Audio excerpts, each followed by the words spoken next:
Good morning children and my dear friends. आशा करता हूँ कि आप सभी अच्छे स्वास्थ्य के साथ होंगे और हमारी वीडियो का आनंद ले रहे होंगे, और साथ ही जो इससे मिलने वाला ज्ञान है वो भी आप उसका भी लुफ्त उठा रहे होंगे।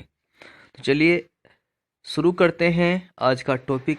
जैसा कि हम आपको पढ़ा रहे हैं इंग्लिश ग्रामर, और इस इंग्लिश ग्रामर में टॉपिक पढ़ा रहे हैं आपको एडवर्ब। तो चलिए, अब तक हमने एडवर्ब के 4 प्रकार पढ़े।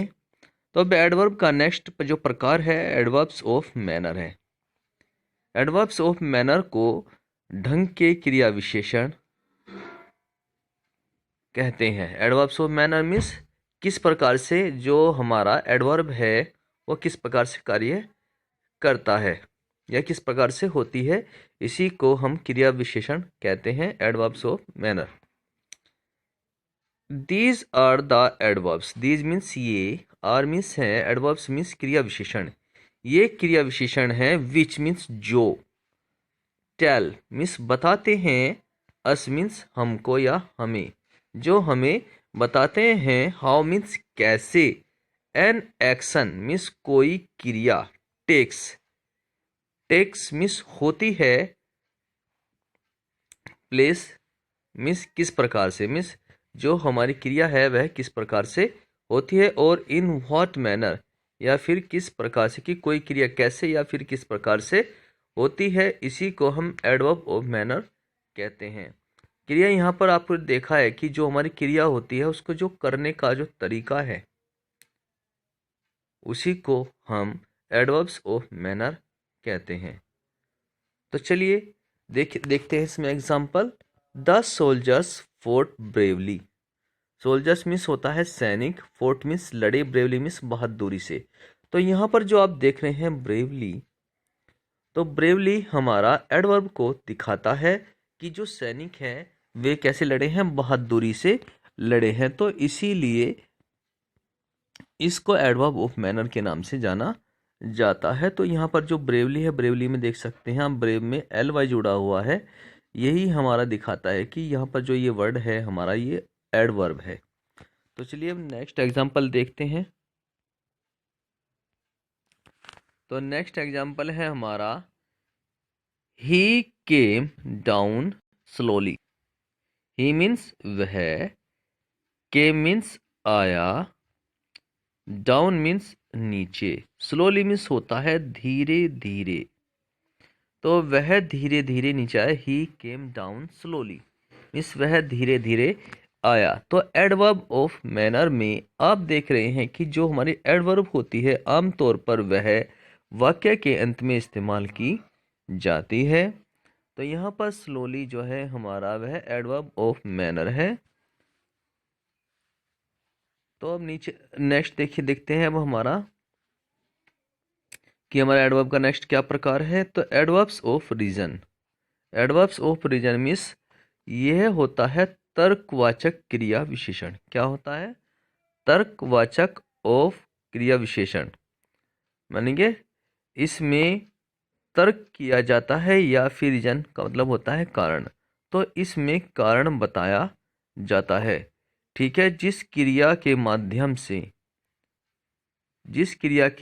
माध्यम से हम ये बताते हैं कि यह क्यों हुई, यानी कि उसमें कारण बताया जाता है, उसी को हम एडवर्ब ऑफ रीजन कहते हैं। तो these are the adverb. These means ये, आर मीन्स हैं, एडवर्ब्स मीन्स क्रिया विशेषण। ये क्रिया विशेषण है विच मीन्स जो, टेल मीन्स बताते हैं, अस मीन्स हमें, जो हमें बताते हैं, विच टेल अस याद रखें कि वे विच टेल अस को इसी प्रकार से हमेशा इस्तेमाल किया जाता है कि वे हमें बताते हैं।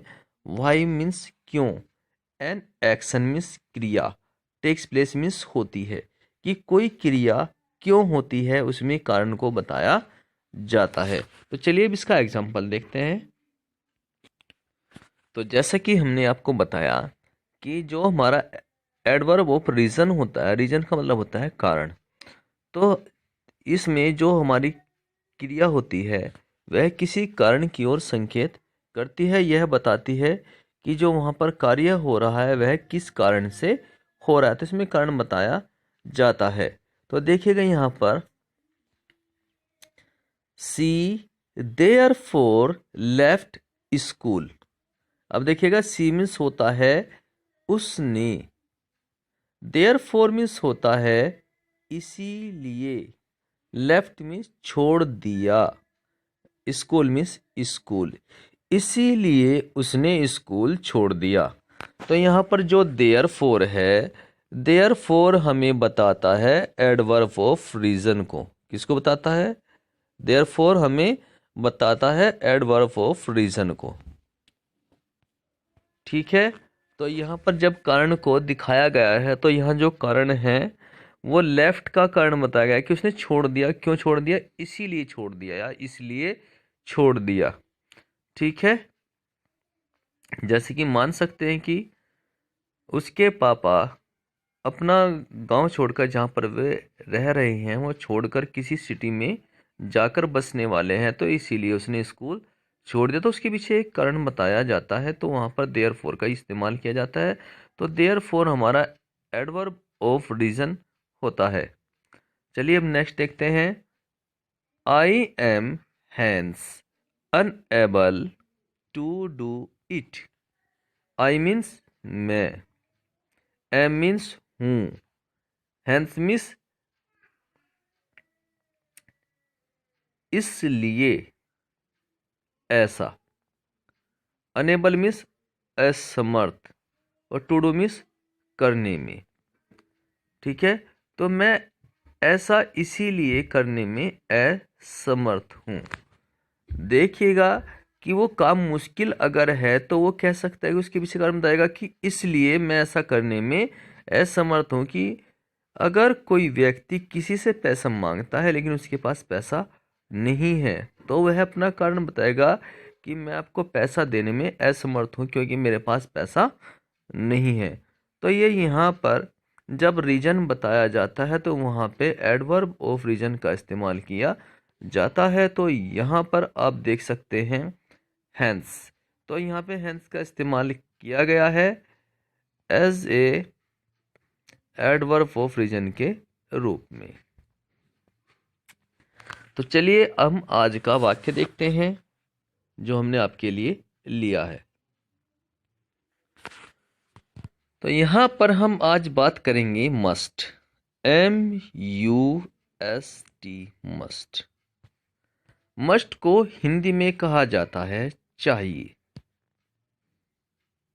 मस्ट को हिंदी में कहा जाता है चाहिए। यू मीन्स आपको, मस्ट मीन्स चाहिए।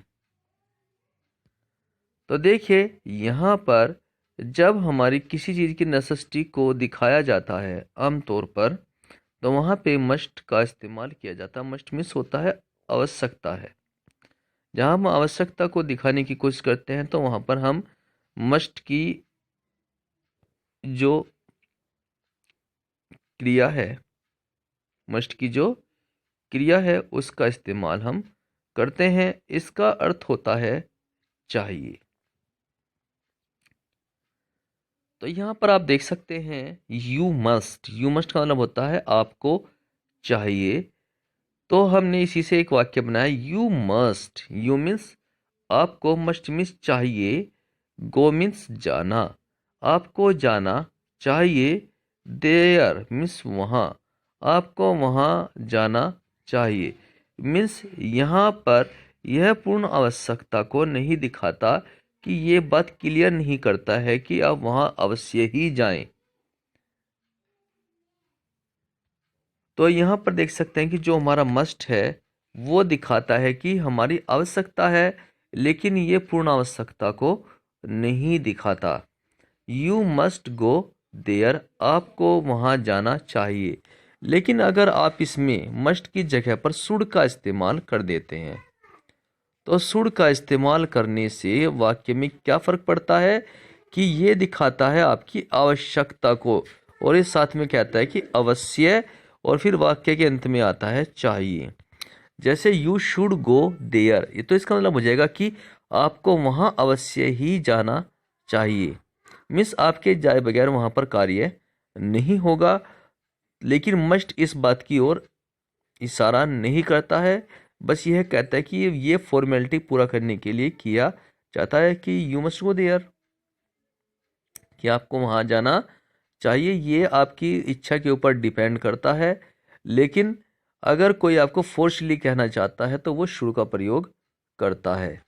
तो इस प्रकार से आप यू मस्ट का प्रयोग कर सकते हैं, या आई मस्ट, वी मस्ट, इस तरीके से हम इसका इस्तेमाल कर सकते हैं। इनको जानने के लिए कि इनके क्या मीनिंग होते हैं, आई का क्या मीनिंग होता है, वी का क्या होता है, ये आप जाके हमारी प्रायर वीडियो जो है, इनसे पहले जो बनी हुई वीडियोस हैं, तो आप उनको देख सकते हैं ताकि आपको ये चीज़ें बेहतर समझ में आ सके। तो आज के लिए इतना ही। Thank you. Have a nice day.